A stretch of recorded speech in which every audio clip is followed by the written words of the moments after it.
Hi friends, it is a glorious, glorious fall day. I'm gonna come outside.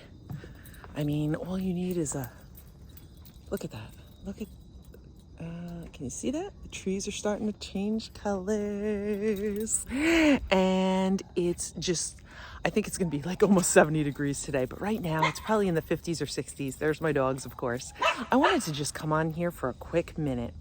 If you are a teacher or a homeschool mom that just needs like a few minute filler, great thing is obviously come outside and do a quick scavenger hunt of fall things. Like you could just quickly write on a list or draw pictures on a list for those younger ones of like leaves and acorns and pine cones and spiders and pumpkins and anything you can think of. But here is a quick other activity for you. What you can do is get either a blackboard easel or piece of construction paper and draw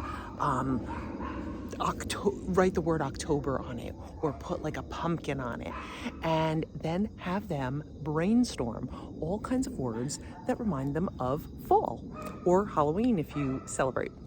And then take those words and challenge them to use as many as they can into a short story, or even as many as they can into one sentence. That's kind of harder, right? So these are just some quick tips and some quick fillers if you have that 5 minutes before the bell, or before lunch, or in between going from one period to the next, and you don't want them just starting to get and out of control.